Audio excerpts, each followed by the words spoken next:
This year has been stacked with video games so far, but the one I've been most excited for was Borderlands 4. I've been playing Borderlands since I was very young, starting first with Borderlands 2 on the 360. I bought that game on day one. It's one of the few games I did back in the day, and I put thousands of hours into it on my 360. And when I heard that Borderlands 4 was coming out this year, I knew that I wanted to make it special, which is why I used one of my sick days on Friday and planned to do a Borderlands 4 marathon. I would stream the game until I beat it. It took 51 hours, but I had nothing but great moments the entire time. Fuck! Oh, damn. Oh, man, we're struggling on this. This is taking a while. Okay, there was some rough moments. In case you somehow haven't heard of the Borderlands series, here's a quick recap. A first-person shooter-looter. You keep farming bosses and playthroughs to get better and better guns. It's that simple. We started on Thursday night at around 7 p.m. I wasted very little time before getting right into the game. After a couple hours in, I decided to enable the challenge that I had set up for myself. If someone gifted 10 subs, I would drop whatever gun I was holding. It didn't matter if I had just picked it up or if I had been using it for the last couple hours and it had become my favorite. 10 subs hit, I dropped the gun. I mean, I like to make my marathon streams somewhat challenging that way. I think that just beating the game isn't enough. For some reason, I'm wrong every time. I'll give you a heads up now, there are some spoilers in the story if somehow you haven't been spoiled yet, because I'm gonna actually kind of treat this as a mini review of the game.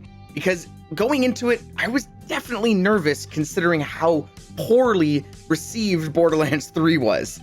I was kind of while still being excited. And it started off super strong. The intro had me hooked immediately. Out of the 4 characters we could pick from, I left the vote up to my Discord, and they chose Vex, the Siren. The Vault Hunters had been captured by our main villain, the Timekeeper, and had a device called a bolt attached to their spines, giving him the actual power to see through us and actually control us. And right after this is done, you're saved by RJ, the first friendly face we see. And he is helping us escape while filling in on the details about how the Timekeeper is in control of the entire planet of Ilios. And just as we are about to escape, the Timekeeper takes control of you, getting you ready to kill RJ. But he selflessly gives you his little Echo 4 unit, that's the little robot that you see there, which appears to keep the Timekeeper at bay, but it's not without its consequences. Ruh-roh, Raggy. What use is a Vault Hunter? None at all. No! Whoa! Yeah, that's a pretty crazy opener. This was within the first 20 to 30 minutes of the game, and I was already more invested than I had already planned to be. Before this motherfucker shows up, wouldn't be Borderlands without Jack Black. It was at this point that we continued just doing the starting missions, getting kills, and taking in everything about the game. I love the art style of Borderlands, and inside Unreal Engine 5, it looks even prettier. I know that some people had issues with performance during the launch. I actually had a really smooth ride though. In total, I had about 3 major frame drops that were noticeable, and I had 1 hard crash. That hard crash didn't happen until 33 hours of gameplay though. I am on an AMD GPU, and I noticed that most of the people complaining on Steam seem to have NVIDIA GPUs. It kind of makes me wonder if the day one NVIDIA drivers seem to be an issue, because I had a buddy who forgot to update and his 4080 was fine, so I don't know. And it wasn't long into our marathon that we actually ran into our first drop. Oh no, not a legendary drop. I'm talking about the first time someone forced me to drop the gun I really liked. And then it happened again, and I had to get rid of the legendary I got from having an early access key. And this is where I actually think I kind of screwed up a little bit. I discovered my new favorite type of gun, Jacob's sniper rifles. For some reason, the sniper shots in this game just hit different. Listen to this. The goal right now is to pay off the car, and then hopefully... And yeah, I let my chat know that I was loving this. So of course, they never let me hold on to another one for longer than 30 minutes for the rest of the stream, including screwing me over in the middle of boss fights. I guess it's a way to... God damn it, fuck you. I like that sniper too, you piece of shit. But it did give me a chance to look at other guns and test out a bunch of new mechanics that had been added into the game. So it's good, I guess. They did do a lot of changes to the guns in this game, and I really appreciate them continuing to experiment. I think one thing that can get into some people's heads is if a developer makes big changes for Borderlands 3, for example, and everyone hates it, Sometimes developers can play it too safe and backtrack too much. I actually am really happy that Gearbox decided to address some of the criticisms while it's still experimenting. Again, in the guns, for example. After about 6 hours or 1 a.m., I decided to turn it in for the night. And if you're wondering what the giant thing is in the background, it's actually still right there. That is a 6-foot tall Connects Ferris wheel. I streamed myself building it. It took 14 and a half hours. Thankfully, the cats haven't knocked it over on me yet. I was up bright and early at about 6 a.m. and right back to the grind. And for day 2, I decided to step it up a bit since I felt like I was making pretty good time. Now, instead of every 10 subs, it was 5 subs I would drop my gun. Now, I could have just powered through the main storyline. It takes about 20 to 30 hours according to people online. But the reason I love Borderlands is I get so distracted just playing the side missions and just kind of exploring the world. So that's what I did. I played side missions and explored the world. There was so much to look at considering that this was an open world game. And it kind of shocked me at how much there was to do. I didn't even know that it was open world going into this because I wanted to go into the game as blind as possible. I didn't really watch any trailers. I didn't watch any of the gameplay. I just wanted to experience it as raw as possible. I like it raw. My favorite side missions that I found was these 3 vaults.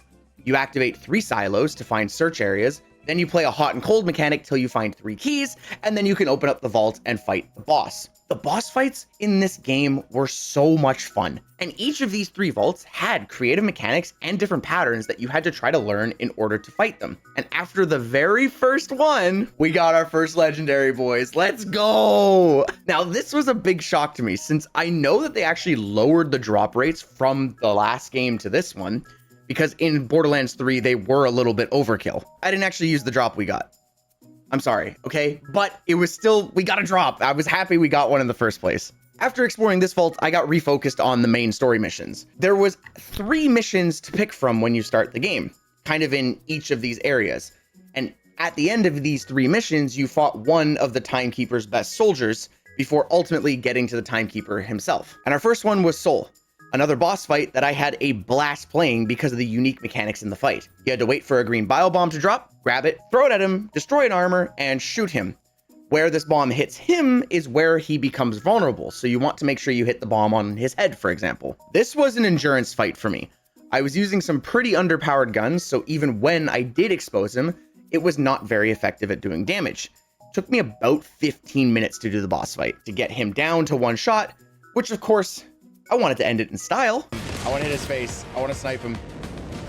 I could easily win right now, but I want to fucking snipe him. Oh!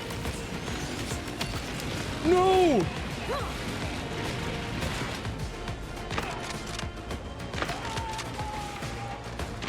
I'm getting greedy. Oh my god. Chat, I'm getting greedy. Fuck, I got too scared. I got too scared. I didn't quite end it in style. The next was the second boss, Callus, the Ripper Queen. The missions leading up to the fighting were reintroducing some older characters, such as Moxie and Zane. It had us exploring this deserty wasteland section of the map, which included some funny side missions with Claptrap, some unique enemies, and cats. Okay, well, they're not part of the game, but they did make an appearance on my stream. Look at how cute they are. This was one of the hardest parts during our marathon because I had to fight chat quite often from them getting rid of my guns, sometimes multiple at a time. But when we also completed the vault in this area, another boss fight that was incredibly fun and took me about 15 minutes to kill, we got another legendary that I couldn't fucking use. We kept pushing to Callus the Ripper Queen, and eventually we did the final ascent to get up to her. The only gun that seemed to be getting me through these really tough fights was a Jacobs sniper rifle. And of course, chat didn't want me to keep it. After we dropped that gun, the fight became a lot tougher just getting through the enemies to get to the boss. It took me 20 minutes to progress what probably should have taken me 2 or 3. And then we had to fight probably the creepiest looking boss. God, she a baddie too. What the hell? Woo! Please kill me. Hello. The fight itself was actually easier than the enemies leading up to her. But it was still fun nonetheless, and she dropped another legendary that I couldn't fucking use. At this point, I think it was a combination of both chat and Gearbox teaming up against me. And the third mission in the snowy map was where I really started to struggle. For the most part, I had been blowing through the game relatively easily, even if there was some tough areas. But these missions started to get really challenging since most of the good guns had either been thrown out by chat, and now the enemies were also a little bit higher level. I couldn't handle them. I tried to brute force some of the moments in the story, but quite often fell into roadblocks.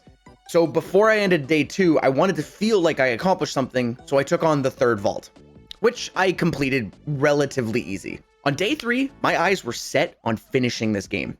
I really wanted to have at least one day off before I got back to work on Monday, so I once again tried to brute force the story, and I kept running into these roadblocks. After beating my head against a wall, I went and did some side missions for 4 hours, and came back to the main story, to which I was humbled again. I had to do another 5 hours of side missions trying to get new guns because, you know, chat hates me. It took a long time, but we finally beat the third boss, and then it was time to do the final climb to the timekeeper. What I had decided to do at this point was I set a goal for 1450 subs. If we reached this goal, I would no longer be dropping any more guns. Chat took this as a challenge because in one fell swoop, they decided to get rid of all of my guns. Oh, is this a better sniper? Yeah, it is.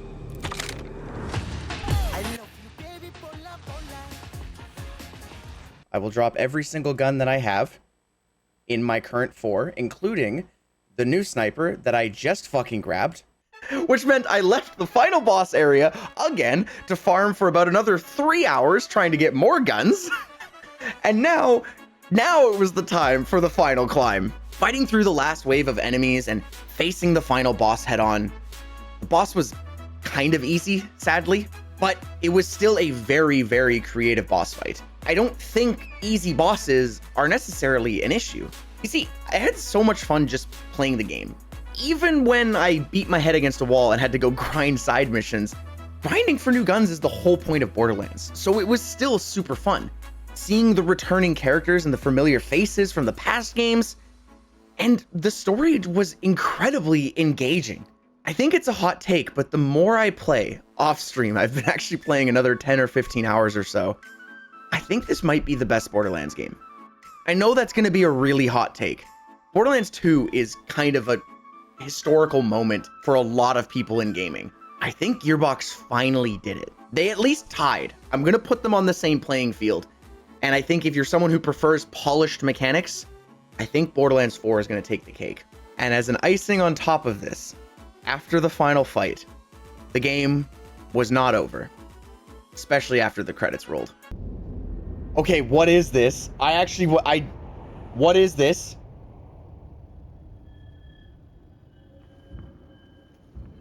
Oh, we're in the phase dimension again. Thought you'd be in the vault, huh? RJ? I totally forgot! The unchosen one. Could have been a vault hunter. But too late for that now. Those powers are killing you. Maybe Lilith could help. I don't want to talk to Lilith! I want to be free. One way or another. I thought we were done! That would have been too simple. Now we reached the true end of the game. But everything I said still holds true. I'll be continuing to play through this game over the next several years. I plan on playing the new Vault Hunters as they come out, and I plan on playing the new DLCs. I know this was an insanely quick and dirty recap of what was supposed to be 51 hours on stream, which is why, if you want to be involved, you gotta make sure you follow me, so that way you can be part of the next adventure. Spoiler alert, I'm gonna have something coming up for you guys to directly impact what my merch is gonna be. Yeah, go check that out. Thanks for watching.